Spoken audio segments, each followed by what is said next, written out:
Nancy Pelosi's husband, Paul, was attacked in the couple's home early Friday morning. According to the liberal media, the assailant was a far-right Republican, and this is just another episode in a years-long pattern of right-wing political violence that threatens the very foundations of our sacred democracy. But the facts that we know, few and hazy as they are, seem to raise some problems for this narrative. For starters, the attacker is reportedly a nudist and hemp jewelry designer from Berkeley, not exactly the conservative stereotype. Second, in the police dispatch recording, Paul Pelosi referred to the apparent stranger by name and said that he was a friend of his. Third, shouldn't the Speaker of the House of Representatives and the second person in line of succession to the presidency have a couple security guards at the House? At least some cameras and alarms?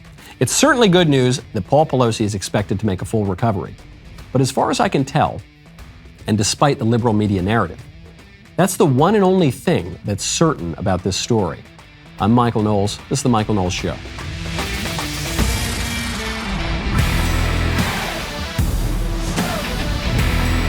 Welcome back to the show. My favorite comment yesterday, or on Friday rather, is from Mike Honcho, who says, "My mom voted Democrat in 2020 before she died, and now she will continue to. I know, very spooky. I hope that we don't have any spooky ghosts voting in the midterm elections next week." I sort of fear that we might, but I certainly hope not. In spooky Illinois and spooky Philadelphia, for some reason, the dead people always seem to make it to the ballot box. It's not great. This Paul Pelosi story is really weird because although the initial reports said that the assailant is this far-right, ultra-MAGA, conservative, whatever, his name is David DePape. He's a Berkeley nudist and hemp jewelry designer. He's a former member of the Green Party. He, according to neighbors, is he's like a big lib. They're outside of the home that he was staying at. There are pride flags and all sorts of other stuff. And then, according to the police dispatch video, or audio rather, Paul Pelosi knew the guy. Northern 4-car, A priority 910, 2640 Broadway, cross of Scott and Normandy. I have a 14-hour copy. RP stated that there's a male in the home and that he's going to wait for his wife. RP stated that he doesn't know who the male is, but he advised that his name is David and that he is a friend. RP sounded somewhat confused. 12 over, back and copy. He says, yeah, I'm somewhat confused. So he says he doesn't know the person, but he said his name is David and he is a friend. And so you hear the guy in the dispatch line, yeah, I'm somewhat confused. I think we're all somewhat confused. Then, according to reports, an unidentified person let law enforcement into the Pelosi home. That's kind of weird. Then also, I know a number of politicians who are way less prominent and powerful than Nancy Pelosi. And a lot of them have security guards at their homes, especially around election time, especially when threats are a little higher. So it's pretty weird to me that there was no security whatsoever at the home of the Speaker of the House. Presumably, she's got some cameras. Everybody's got security cameras now. So if she does, presumably that footage would be very, very helpful. How did the guy get in the first place? I'm not saying that it can't happen. The story, as is being reported in CNN, it couldn't be totally legit because some of the facts really don't add up at all. It could be mostly legit, though. I'm not saying it can't. It's just that a lot of it doesn't really add up. And so, as always, when this story broke, there were two reactions. There was the reaction of the really emotive kind of people. I'm talking two reactions on the right, the center and on the right, where people rush. They say, this is terrible. This is awful. The right-wingers have gone too far. We need to get back to some semblance of civility in this country. What's happened? These far-right MAGA people. And they rush to judgment, and they immediately buy the media narrative, and they rush to condemn their own side, the right wing. They totally bought hook, line, and sinker that this guy is a right-winger. And that's one reaction. And then there was the other reaction, which is wait for the details. We know Paul Pelosi, we're told, is he's going to make a good recovery. Okay, great. That's wonderful. That's the good news. Okay, now all the rest of it, let's wait for the story to shake out. And so I am almost always in the latter camp. I never rush right away to reaction with these stories. And it's because I learned the lesson that the media always lie. And especially right before election season, the media really go into ultra lying mode. And so you've just got to wait for that to shake out. And I think the people who reacted right away and said, no, this is the worst thing ever, and this is obviously the Republicans, and we've got to stop it, and we need to they just haven't learned that lesson. They haven't learned the lesson to just chill out. I remember during the Trump years, this was a key issue. You'd see some big headline, Donald Trump eats babies. And then there would be this rush by people, even on the right, to say, well, I condemn this, I disavow this, please, this is not my party. And you think, guys, you need the 24-hour rule, okay? Because whatever the media are reporting, that's almost a guarantee that it's not true by the very fact that the media are reporting it. And they're really pushing this narrative here. Joe Biden said that the guy who was found in the Pelosi home is basically a January 6th insurrectionist. You know, it's reports that the same chant was used by this guy they have in custody that was used on January 6th in the attack on the U.S. Capitol. I'm not making this up. This is reported. I can't guarantee it. I can tell you what's being reported. The chant was, "Where's Nancy? Where's Nancy? Where's Nancy?" This is despicable. There's no place in America. There's too much violence, political violence. Too much hatred, too much vitriol. Too much political violence, too much hatred. This is the man who just gave a speech in front of an infernal red backdrop calling half the country fascists whose very existence poses a threat to our sacred democracy, who need to be completely written out of politics. This is the man whose party has not only called for but enacted political violence for years now, which burned half the country down in 2020, where Chuck Schumer, we're talking about major Democrats here, Chuck Schumer called and said, watch out, Justice Gorsuch, watch out, Justice Kavanaugh, we're coming for you, we're going to unleash the whirlwind. Hillary Clinton says you can't be civil with your political opponents. Maxine Waters says you got to push back on Republicans when you find them in public spaces and tell them they're not wanted here, and then go to their homes where their children sleep and yell outside of their windows. This is the Democrat Party that was protesting illegally outside of the Supreme Court justices' homes after they illegally leaked the Supreme Court decision in the Dobbs case, and then one of these people went and tried to assassinate Brett Kavanaugh. This is the party where after their foot soldiers went out and burned things down and killed people and looted and rioted, where the sitting vice president of the United States right now, Kamala Harris, bailed them out of jail, bailed the violent people out of jail, and where staffers for Joe Biden himself sent out that same bail link to bail out the rioters, to get them back on the street, to commit more violence against Republicans. It's just complete BS. It's so disingenuous. I don't want to hear a word from Joe Biden on political violence. And by the way, in this case, he's trying to pretend that the guy who was found in Pelosi's home in the middle of the night, that he's some right-wing insurrectionist MAGA January 6ther. Well, the neighbors of this guy say that story doesn't make any sense. Okay, but so the last time you saw him was a couple weeks ago. Yeah. And he was here for a few days. Yes. Okay. Anything strange about him or anything that stood out? There's something strange about the whole household. The entire household is very, very strange. How about him? He is birds of a feather with akin to them. So they are just, nudist drug abusers, and that's who gravitates toward them. And the children who live there, they seem to be underage or under 18. I'm not sure how old they are. Okay. And Trisha, again, what do you say their politics are? I'm not sure. I would imagine that they're more left-leaning because of their support for the gay community and for for other people. But it is now I'm not sure what way they lean because they have the flag, the LGBT flag with the pot. Yeah. So.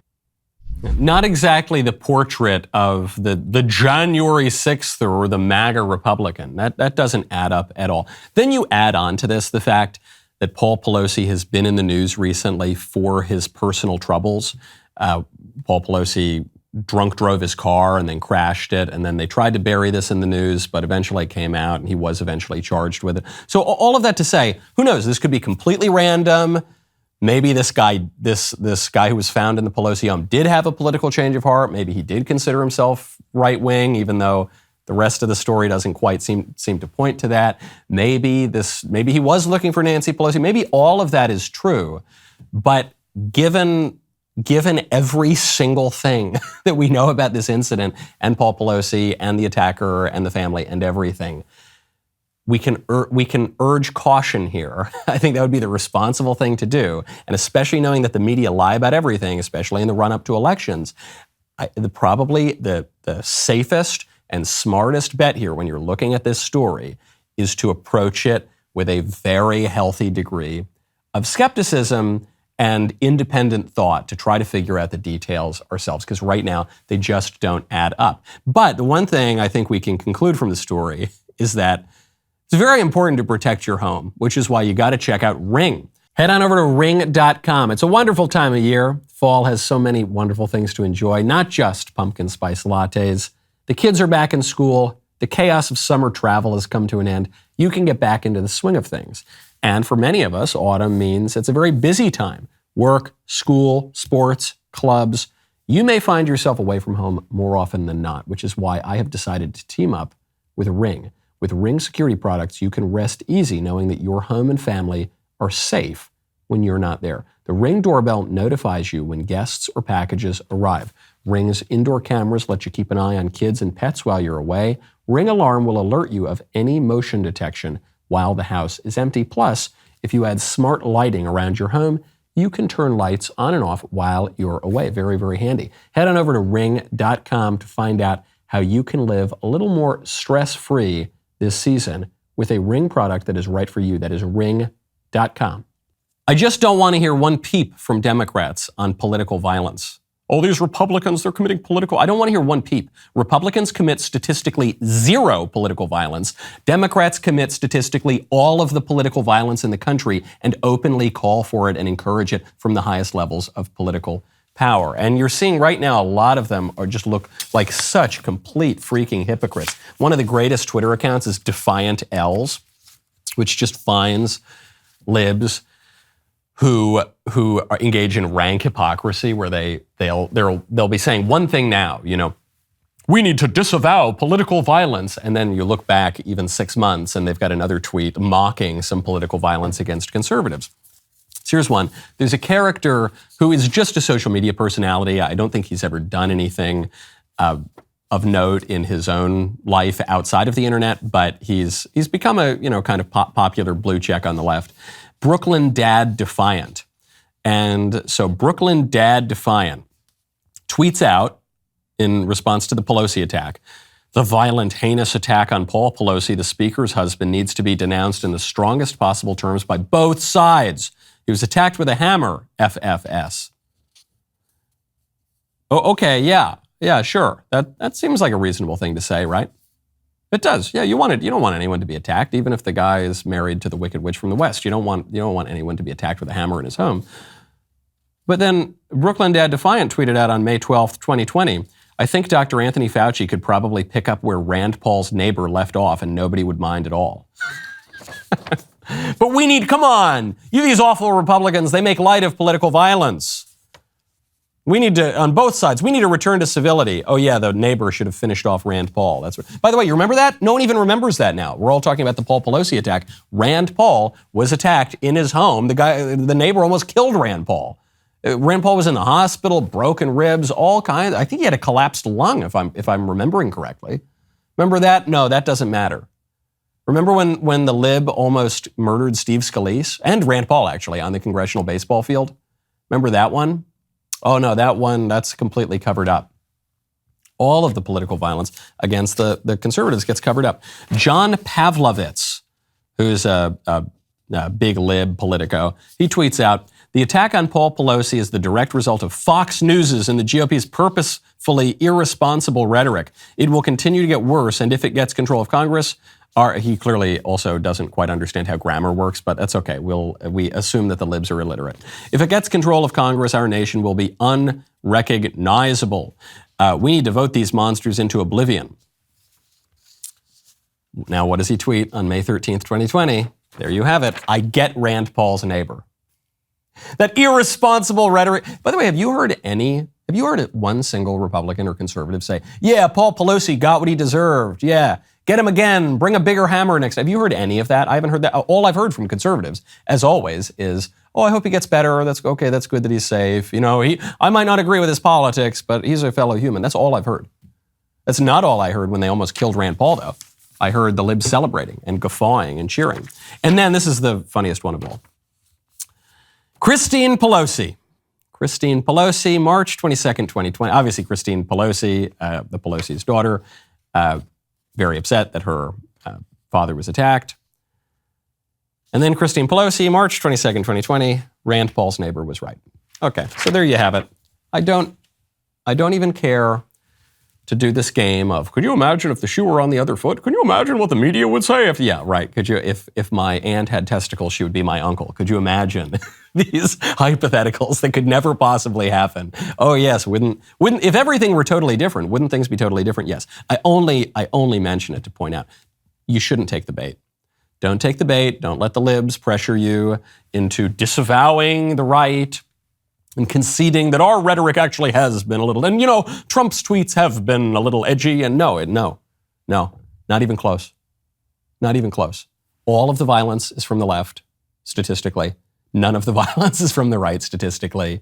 All of the heinous reactions to celebrate political violence from the left, virtually none of them from the right. Move on. We can just move on. Say a prayer for Paul Pelosi that he recovers, which you've probably done already, and then move on, okay? The smart Democrats understand this. The smart Democrats understand that they are very weak on this issue and that they look like huge hypocrites. And so what they're trying to do now is not just blame the Republicans. I'm saying the smart Democrats. There aren't a ton of those left in political office. But they're not trying to say, this is all the Republicans' fault, and they're the ones pushing political violence, because they remember BLM, and they remember Antifa, and they remember all of it. So now what they're saying is, you know, look, it's happening a little bit on both sides. Yes, I grant it's happening. We've been irresponsible, the Democrats, but the Republicans are just much, much worse. And so this is what you're hearing from the head of DCCC. This would be Sean Maloney. He's a Democrat congressman. He's an old Clinton guy, been a Democrat Party operative going back to the 90s. He actually now represents my old district where I grew up. I've worked on races against John Patrick Maloney. Whatever you want to say about the guy, he is pretty intelligent. He's trying to thread a needle right now, especially because he's in a district that has gone Republican before. He could lose his seat. The head of the Democrat Congressional Campaign Committee could actually be booted out of Congress. I think that would be the first time that ever happened. And so he's trying to walk this middle line, and now he's saying, yes, maybe we have some responsibility, but really, when you really think about it, it's mostly the Republicans. What's different is when a president, for the first time in our history, says he was cheated out of the results when he knows that's a lie. So let's not pretend for a minute that both sides have the same amount of accountability for the loss of confidence in our elections. One side has been out there for a couple of years now doing everything they can to pretend Joe Biden didn't win fair and square when he did, and that's the difference. Sure, one side has been out there for a couple of years now questioning our elections, and the other side has been out there for a couple of decades now questioning our elections. That's the difference, Sean. The Republicans over the last couple of years, because Democrats rigged the 2020 election, and it was the craziest election in our lifetime, and in the weeks and months before the election, they changed all the election rules, in some cases illegally. In some cases in violation of a state constitution, like in Pennsylvania. And so the Republicans reacted to that and said, hey, you guys cheated. And then the libs actually went out in a very lengthy essay in Time magazine and said, here's how we rigged the election in 2020. Here we're actually admitting that we did that. So yes, you're right. For 2 years, conservatives have been questioning the legitimacy of our elections. Democrats have been doing that for at least 2 decades, more than 2 decades. They did it with the 2000 election. Some even did it with the 2004 election. I'm talking about members of Congress. They obviously did it with the 2016 election. Hillary, as far as I can tell, still hasn't really conceded that election. Stacey Abrams is still doing that with the 2018 election. The list goes on and on. So you're right, Sean. Let's not pretend that Republicans and Democrats share equal responsibility for denying elections and for reducing the trust that we have as Americans in our institutions. Right. The Democrats bear all the responsibility. Republicans bear basically none of it at all. It is all the Democrats' fault. I don't want to sound reductionist or partisan or anything, but it's just a fact. It's not even close. You look at violence, it's not even close, the responsibility that the Democrats have for violence compared to the Republicans. You look at election denial or whatever, on every measure, it's not even close. Speaking of the liberals denying reality, there's that fellow Dylan Mulvaney. Dylan Mulvaney is a transvestite sort of guy. He is now become a major sensation in his own right. He's interviewed the president, for goodness sakes, and no one knew who he was before, I don't know, like 2 months ago, and now he's everywhere. And now he's getting corporate sponsorships, and your kids are definitely seeing him, and the guy is just on every screen everywhere. And I think Dylan Mulvaney, actually, the silver lining of this transgender madness, Dylan Mulvaney is actually showing what lies at the root of not just the transgender issue, but so much of this modern chaos that we find ourselves in. It was one Dylan Mulvaney video that proved this to me. And it's the sort of thing, I'm going to have to show it to my family around Thanksgiving. And when I'm always so excited to prepare that Thanksgiving turkey, but before I do that, I got to call Cinch. Head on over to cinch.com, use promo code Knowles, okay? Before you pull out that turkey fryer, you've got to give Cinch a call. Cinch is a propane grill tank home delivery service. They deliver propane tanks right to your door. Cinch delivers on your schedule. There's no long-term commitment or subscription required. Plus, delivery is completely contactless. You don't have to be home to receive the delivery. You can track the order on the Cinch app from anywhere. Are you looking to exchange a tank? Cinch handles that whole process for you, so you don't have to go to the hardware store or gas station. You can exchange any brand of tank as long as it is standard grill size. You choose your delivery date. Cinch handles the rest. So right now, you go online to cinch.com or download their app to order. New customers can get their first tank exchange for just $10 with promo code Knowles, Knowles. That is cinch.com, or you can download the Cinch app, use promo code Knowles to get your first tank exchange for just $10. CYNCH.com, promo code Knowles. This is a limited time offer, and you must live within a Cinch service area to redeem it. Visit cinch.com/offer for details.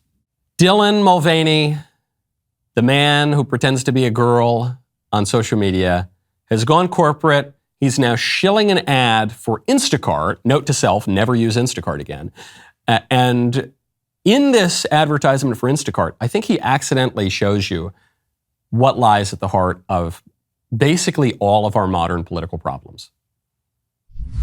On Instacart that y'all can shop to get my dream sleepover experience. Oh, speaking of, my order is here. I have the delivery. First things first, skincare. And I'm warning you beforehand, I eat mostly junk food, but we're having a sleepover, so it's allowed. Oh, it's hot. It's hot. I still have room in my dessert stomach, so we're having ice cream. I think we start with prank calls and then put a finger down. Then we'll go around and manifest all of our dreams and goals for the rest of the year. Then a rom-com, and then we can paint our nails, and we're gonna stay up all night long. Visit the link in my bio to shop Dylan's Sleepover Essentials via Instacart now. So everybody's focusing on one, that this guy's now got a corporate sponsorship. That's one level of analysis. Or they'll focus on this guy, he's just doing a caricature of a sort of 90s sitcom gay man, or a ridiculous cartoon of what men think women are like. And it's just, that's so offensive. And he's wearing women's face. And this is, okay, that's another level of analysis. That's not what caught my attention. One word caught my attention in that video. Manifest. Did you hear that? In between the popcorn and the rom-com, and he said, we're going to manifest our futures together, we're going to manifest our destinies, and then we're going to do. Or not manifest destiny. That would be pretty cool, actually. We're going to manifest our dreams and desires. That word manifest is the language of New Age occultism. It's a very weird kind of demonic idea that you can make yourself into a sort of a god and make demands on God himself and demands on the entire universe, and that it will just happen. This is what you see in that book, The Secret, and in lots of kind of weird New Agey self-help Oprah kind of stuff, is this idea that you're really you're the divine spirit, and if you just believe enough in your own power and the power of your consciousness and your energy, you can make the universe do whatever you want. And it's a cult and it's demonic. And it made me realize, oh, you know what all of this is about? You know what all of this is about? It's not about the second wave feminists. And it's not about the rise of this particular ideology at this particular time. It's not about, the critical theory department of the, it's, you know what it's about? It's because people aren't getting baptized. That's why I know Media Matters is going to clip this out. Good. I hope you do clip this out because I want people to hear this. Why is the world getting so insane right now? I think once you get past all the layers of the economic analysis and the political, ideological, it's because public religion is on the decline. People are not getting baptized. And so they're not, during baptism, during the traditional rite of baptism, 3 exorcisms are performed on the person being baptized to cast out the demons that prowl about the world seeking the ruin of souls, because this is a very fallen world. And this is a wonderful thing. And then you get the demons cast out of you and you don't need to worry about this stuff as much anymore. Well, now people aren't being baptized and the demons are just running amok. This stuff, the Dylan Mulvaney stuff, the transgender stuff, it's just demonic. Think about furries. Have you heard of furries? Furries are these people who have this weird sexual fetish where they think that they're basically possessed by the spirits of animals. That's just demons. What would you, if you went back in a time machine 500 years and you were talking to ye old Johnny Smith down the street and you said, oh, hi there, Mr. Smith. Yeah, I'm from the future and I'm something called a furry. He says, what's a furry, lad? And I don't know why he's Irish. And you say, oh, furry. Well, you see, I am actually, I know I look like a human, but I'm actually the spirit of an animal, and that's really what animates me. And so I'm really a chipmunk, and that's my true spirit. He'd look at you, probably a little wacky, and he'd say, oh, you're possessed by a demon, laddie. Go get down to the local priest and get exorcised. These people who say that not only are they one gender, but they're multiple genders in their heads. We've played these clips on the show of people who say, I've got these head mates, these head partners, and they're all these different personalities in my head. So one day I'm a boy, one day I'm a girl, one depending on who's kind of in control of my body. What do you call that? It's just demons, man. It's just demons. I know that people are going to look at me like I'm crazy when I say that. But what is crazier? Because for all of human history, every single place in the world, including in Christendom and every pagan culture everywhere forever, everyone has had some sense that there is not only a physical world, but a spiritual world, and that some spirits are good and some spirits are bad, and the bad spirits are demons, and they do weird stuff to humanity. Okay, everyone for all of human history has thought that until about 5 minutes ago in our stupid atheist civilization. And now our explanation for these phenomena is that actually boys can secretly be girls, and sometimes people actually are animated by the spirits of chipmunks, and that actually, if you believe enough in your consciousness and your energy, you can make the universe bend toward your specific will through manifesting, through The Secret and the Oprah Book Club and some of the most popular media out there. Which is crazier? Obviously, the modern stuff is crazier. I know that it seems like really simplistic political analysis to say that the cure for these problems is to just go and get baptized. But that is, if people, why did this stuff go away in the Middle Ages? In ancient pagan cultures, you had furries, okay? In ancient pagan cultures, you had something akin to transgenderism and people just feeling that they were possessed by all sorts of spirits. Why did it largely go away throughout Christendom? I know the atheists and the liberals and the rationalists are not going to believe me. It's because people were baptized and because the demons were not allowed to run amok. But they are now, and that's very bad, and we should strongly discourage it, okay? Dylan Mulvaney, he definitely needs a psychologist, but he more than that even, he really needs a priest. Speaking of casting out demons, the new chief twit, the new head of Twitter, Elon Musk, has reportedly had Tesla engineers lock down the Tesla software code. So he comes in, he's carrying his sink into Twitter headquarters, and he takes over and he decapitates the Twitter leadership, and he fires the CEO, Parag Agrawal, and he fires that awful woman who censored Donald Trump, and he fires the head legal counsel, sends them all packing, and then, according to reports, he locks the Twitter engineers out of the code, which is a really good sign because that means that his own engineers can go in and audit it and see what is going on with the algorithm. Since Elon Musk took over, you have maybe noticed, if you're on Twitter, a spike in your followers. And for those of us who are in the media or in politics, where we have, just by virtue of our jobs, we have bigger follower counts, I think I've gained something like 50,000 followers since Elon Musk took over. So clearly something is going on at Twitter right now. And every conservative just about is seeing a spike, at least a relative spike, in not only follows, but also engagement.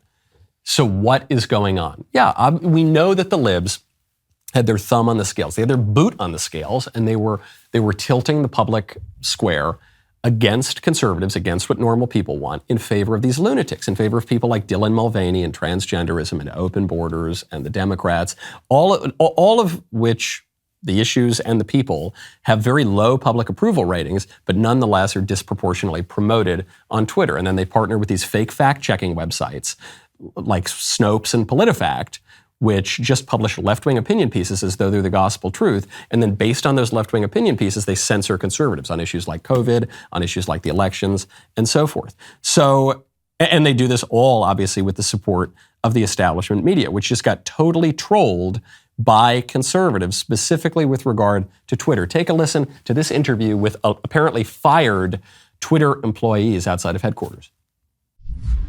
I mean, if free speech is, Nazis saying that, trans women shouldn't, use women's locker rooms, then awesome. I guess mission accomplished. We'll see. Listen, I got to touch base with my husband and wife. I got to get out of here, all right? Thank you, guys. Listen, I've got to go touch base with my husband and wife. I got to get out of here. That man introduced himself as Daniel Johnson and presented himself to the media as a fired Twitter engineer. There was another guy who did this, his friend Rahul Ligma. And so the two guys together would be Ligma and Johnson. Ligma Johnson. And the media totally fell for it. The story here is not that these guys are trolls and they had a funny line. The real story here is that the media aired that segment. The real story here is that the media were duped by these guys. Even that phrase, okay, I got to go see my husband and wife now. The media are so far gone in leftist ideology, they probably didn't even bat an eyelash at that statement. Every normal person is doubled over laughing at that. That's so freaking funny. But because it's actually not so far off from the left's insane ideology, they went along with it. The real takeaway from that stunt is that, as we have seen time and time again, the people, the great bulk of the people, have much, much, much more common sense. They have common sense, and the liberal ruling class does not. We launched Jeremy's Razors just a few months ago. We've already taken millions of dollars away from woke razor companies that hate you and use that money to better support what you believe in. But the time has come for Jeremy's Razors to look inward and conduct a totally legit, not at all hollow or contrived DEI audit of ourselves. So here it is. Are Jeremy's Razors diverse? No. The razors are great. We don't need to make different ones. Are Jeremy's Razors equitable? Well, yes. When you buy a founder's kit, equity is transferred away from your pocket and into Jeremy's. And lastly, are Jeremy's Razors inclusive? Well, of course they are. They include blades. So there you have it. Jeremy's Razors is now DEI self-accredited and still the only razor brand that actually upholds virtue instead of merely signaling it. Today, you can get 40% off your Founders Series Shave Kit when you go to jeremysrazors.com. That's jeremysrazors.com. Speaking of a lack of common sense, a Starbucks employee has gone viral for whining in the back room about how tough the job is. People wonder why we need a union at Starbucks, and I am literally about to quit. Like, I don't know if I'm going to do it, but, like, I really want to. I almost walked out today, and I'm crying in the back room right now, and I almost cried on the floor. It's just, I'm like a full-time student. I get scheduled for 25 hours a week, and on weekends they schedule me the entire day, open to close. I'm on the schedule for 8.5 hours, both Saturday and Sunday. I'm like 3.5 hours into my shift. There's so many customers, and we have 4 people on the floor all day. And then people are yelling at me because they don't have their orders ready, and they don't know what to do. I can't do it. And a customer was misgendering me today, like, really badly. I didn't have their order ready. And so they were just, like, talking to each other. And they're like, she's clearly incompetent. I have a full mustache and beard. What the fuck? I don't get accommodations for being neurodivergent. I'm, like, at my wit's end with this job. Ever since he brought up the issue of misgendering, I actually don't know what gender he is. So I'll use he, which is the gender-neutral singular pronoun. He's very upset because he has to work sometimes 25 hours a week. Sometimes he has to work a full shift being 8.5 hours. How many people only work 8 hours a day? Even maybe you work 8 hours a day at your job, but then I know very few people who can get by working just 8 hours a day, or even who want to only work 8 hours a day. I'm being told, by the way, by the producers that the video is of a woman who I guess is taking hormones, and it was a little tough to tell because it's so zoomed in tight on her face that you can't quite get a picture of the whole body and height and everything to see what sex she is. So she's obviously a troubled person. She's obviously got a severe mental illness. She probably should be in a therapist's office rather than trying even to work a job. She's obviously not capable of working a job. But it actually raises a lesson for all of us in society. Not just the ones who are kind of crazy and think we're the opposite sex, and the spoiled snowflake young people who never had to work a tough job in their life or whatever. For all of us, we have a lesson here. This woman should be very thankful to Starbucks for presenting her with hardship and giving her an opportunity to mature and giving her an opportunity to do a difficult thing. Working at Starbucks actually is a difficult job. I've worked in fast food, I've worked in restaurants, I've worked plenty of service jobs. It can be very tough. It's very demanding. Customers can be tough. You got to do things a mile a minute, especially at the lunch rush or the afternoon coffee rush. So yeah, I'm sure it's a tough job. And the main takeaway that this young lady should find in this here is to stop complaining.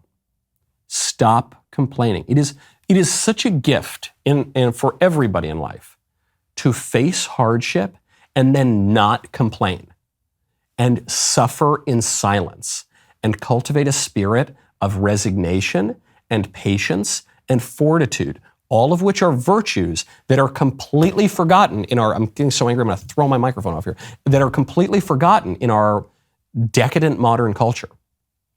It's wonderful. That will make you a stronger person. It will make you a better person. It will make you a holier person if you do that. You don't need to whine about every problem. In fact, you should never whine ever about anything. You can engage in criticism, especially if that criticism can be effective. I mean, that's what this show is, right? We're criticizing the modern culture, but we're not criticizing it from the perspective of, wow, things are so bad right now. I hate it. Isn't this a terrible world? No, quite the opposite. We're saying, this is what's bad. Here's how we got to fix it. This is what we got to stop doing. This is what we got to start doing. This is not working as well as it should right now. Here's a better policy to put in its place. That's a wonderful thing. Fixing things is a wonderful thing. But whining and complaining and saying, woe is me, you should never say that. Excise that from your vocabulary, because we all make fun of that chick at Starbucks.